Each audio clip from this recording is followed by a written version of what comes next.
Nous avons souffert des persécutions à la Mecque. Mahomet nous a dit, allez en Abyssinie, terre d'un roi juste, où tout homme est libre de sa pensée. Pourquoi votre prophète vous a-t-il envoyé à moi? Parce que toi aussi tu crois en un livre où Dieu est unique comme nous.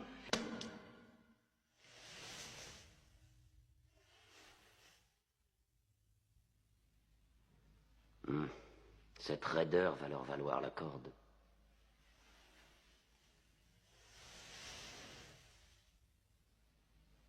Vous ne vous prosternez pas devant votre prophète? Mahomet est un homme. On ne s'incline que devant Dieu. Où sont les miracles de Mahomet, Jafar? Si c'est bien un prophète, il doit pouvoir embraser le ciel de toutes sortes de miracles. C'est juste en vérité. Dieu a donné à ses prophètes le signe des miracles pour que nous les reconnaissions. Le miracle de Mahomet, c'est le Coran sacré. Un livre, un simple livre écrit par un illettré et attribué à Dieu. Je crois que l'empereur en a assez entendu.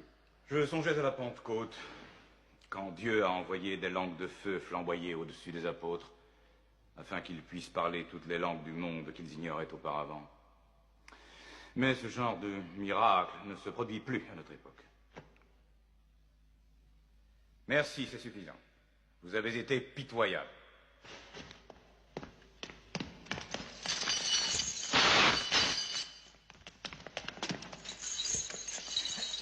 Nous avons souffert des persécutions à la Mecque. Mahomet nous a dit, allez en Abyssinie, terre d'un roi juste, où tout homme est libre de sa pensée. Ce qu'ils appellent persécution n'était que punition bien méritée, leur insubordination... Pourquoi votre prophète vous a-t-il envoyé à moi? Parce que toi aussi tu crois en un livre où Dieu est unique comme nous. Il nous a envoyés parce qu'au fond de ton cœur, ton Dieu nous protégera tous. Parler avec ces hommes, c'est puiser l'eau d'un mirage. Mais maintenant, leurs paroles me créent un devoir de les écouter, mon ami.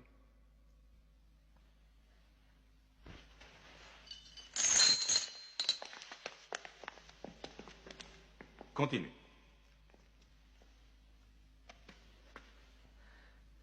Pendant des années, nous nous sommes prosternés devant du bois et de la terre, des images nées de notre propre fabrication. Nous avons vécu dans l'ignorance de Dieu. Nous obéissions à des lois terrestres et non à des lois divines. Le riche ignore le pauvre.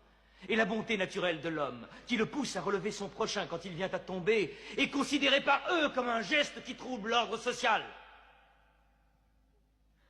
À cause de cette inhumanité est apparu un homme que Dieu a choisi. Et en cela, nous croyons de toutes nos forces.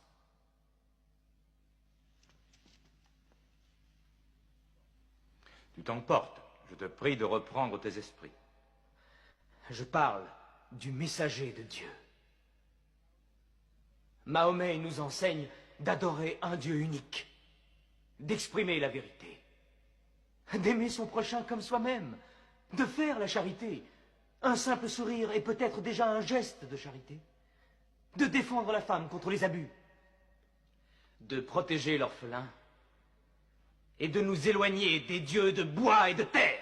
Je refuse de supporter plus longtemps de tels blasphèmes. Nous sommes une civilisation très ancienne. Dire que nos dieux ne sont que du bois et de la terre, c'est en parler en complète ignorance. L'idole, la forme, nous ne la vénérons pas. Nous vénérons l'esprit qui est évoqué par leur forme. Je te concède que l'idolâtrie a souvent été mal interprétée au cours des âges. Merci. Et maintenant, revenons-en à ce qu'il dit des femmes. Dieu a bien créé la femme pour devenir la compagne de l'homme. Elle est différente, mais notre égale. Notre égale? Nous nous payons des femmes. Nous les nourrissons, nous les habillons, nous les utilisons, nous les congédions. Les femmes, nos égales?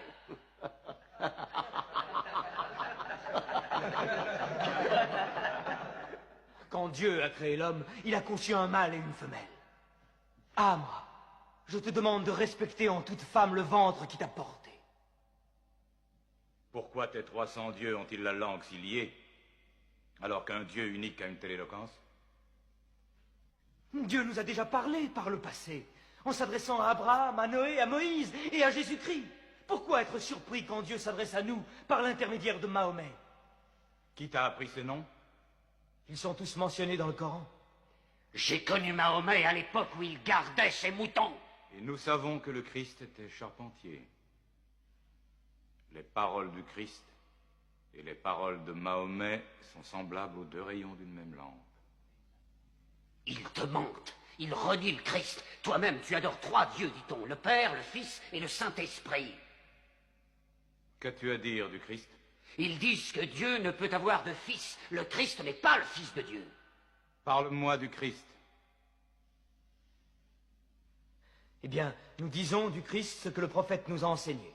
Dieu a insufflé le Saint-Esprit dans le ventre d'une vierge appelée Marie, qui a conçu le Christ, l'apôtre de Dieu. L'apôtre, tu as entendu, et pas le Fils. Et ton miracle, ton Coran, qu'est-ce qu'il dit de la naissance de notre Seigneur Jésus-Christ? Je peux citer les paroles? Approche-toi.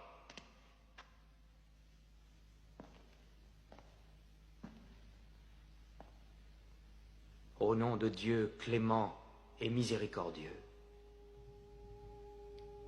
Raconte dans le livre l'histoire de Marie, quand elle s'est isolée de sa famille en un lieu situé à l'Orient, comme nous lui envoyons notre ange Gabriel qui lui dit: « Je suis le messager de ton Seigneur. Je suis venu t'annoncer la naissance d'un fils saint. » Elle lui demanda: « Comment pourrais-je avoir un garçon alors qu'aucun homme ne m'a touché ?» Et Gabriel lui répondit: « Car ton Seigneur a dit, il en sera ainsi. Nous ferons de ce garçon un signe pour les hommes et une grâce émanant de nous. » L'affaire est décidée.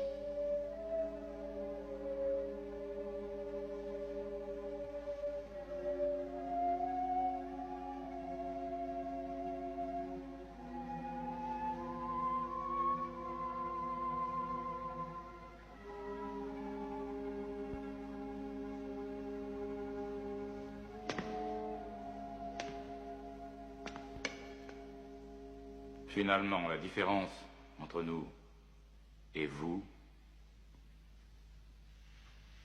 n'est pas plus large que cette ligne.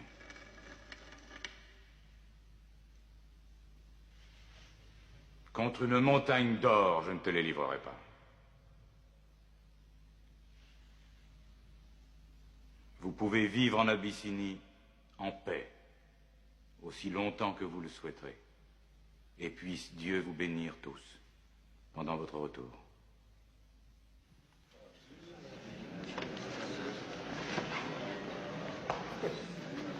Ceci est intolérable. Mahomet va jusqu'à mettre en péril nos alliances étrangères,